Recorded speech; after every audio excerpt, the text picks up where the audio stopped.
You know, we have so many great farms right here in our area, and you can even find some of the best cheese. You said it. Joining us today with some cheeses from their creamery, Nydia and Daniel Wavrin with Ferndale Farmstead Creamery. Hi. Hi. Thanks for coming in. Tell us all about your creamery and how you got started. Well, I grew up on a dairy farm and I wanted to stay involved, and so I started making the milk on the farm into cheese. So it's a cool way to add value to what dairy farmers do every day.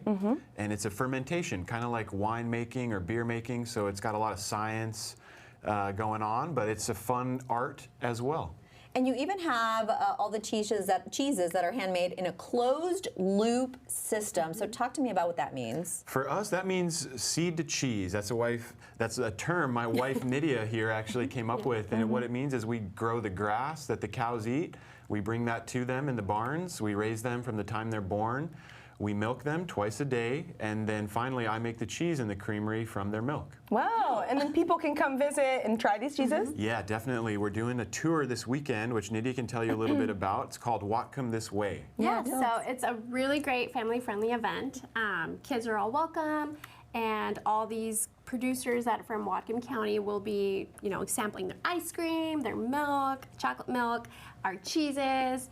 There's other 2 cheesemakers in our area as well that'll be sampling, so it's just a really fun time. You can kind of plan it on your own. It's come and go between 10 and 4 on Saturday. Oh, very cool. Okay. And then what cheeses do we have here today? We have some Italian-style cheeses, like our fresh mozzarella, which we can try if you'd like. Let's do it. Let's do it. I was going to say, look, I'm very interested in what you're saying, but we got some cheese here. This is one of our most popular cheeses, and this one actually comes in little balls that go great on a salad.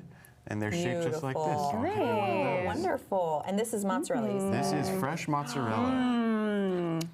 This one's going to be very delicate, very mild flavor. Goes good on a pizza. Yep. That's great mozzarella. Thank you. Super fresh tasting. Wow, that is so amazing. Reminds me of when I studied abroad in Italy. I would get these from the market and make scrambled eggs with them. Oh my gosh, so good. Well, he started learning to make Italian cheese the Italian way, right? Tell us about that. Exactly, yeah. We make classic Italian-style cheeses. This is one of them, this scamorza cheese. It's actually aged on a rope for about a week. On a rope. Interesting. That is so cool. It starts out as the fresh mozzarella, but then, we smoke it at the very end of its life, so it's got a smoky flavor. Interesting. So this is called the smoky scamorza, and it's a classic Italian-style cheese. So we take a lot of lessons from Europe, and we combine them with our milk here in Washington State. We create our own traditions in that way. And so it's this one right here? That is actually this one on this side. Okay, let's get in on here. And how does it go from the mozzarella to this? Because to me, they're like different breeds, but they're really not because they come from the same place, right? They're similar, but they're a little different. It is sweet. Their main difference is going to be the aging process. So fresh mozzarella is super special because it's ready to eat the day after it's made. So it's really fresh. You get that flavor of the milk and not much else, whereas with the scamorza, you're getting a little more complexity. Like with an aged wine, like a red wine, you're going to get more flavor than with like a white wine. Love it. And what's the third one? The third one is called Reserve. That's going to be an aged cow's milk cheese that's been ripening for 2 years. So again, 2 years. The opposite of mozzarella. Yeah. That's the best way to think of it. It's like the opposite of mozzarella. Okay. Beautiful. And this one goes great on charcuterie boards. You can just make it into chunks. Goes great with, like I said, wine. Ooh. This is like a standing around at a party cheese. Yes. I love this. This is my favorite one. With The hardest one to make is my favorite one. Of course. We make all kinds of different cheeses. That's beautiful. Now, I do hear that you have a new cheese line in the works. It's queso de rancho. So tell me about that. So, sorry. It's okay. We're enjoying the cheese. We are launching our Latin-style cheese company called Familia del Norte, and they will be quesos de rancho.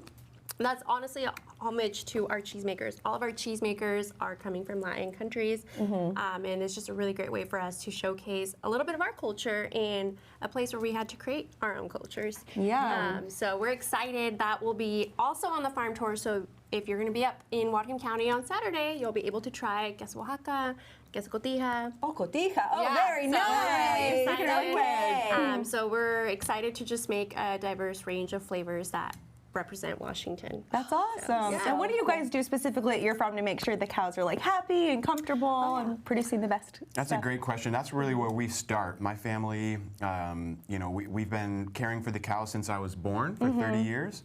And basically, we take the feed from the fields and we bring it to the cows. So we farm 800 acres of grass to feed about the 700 cows that we have on the farm. Wow.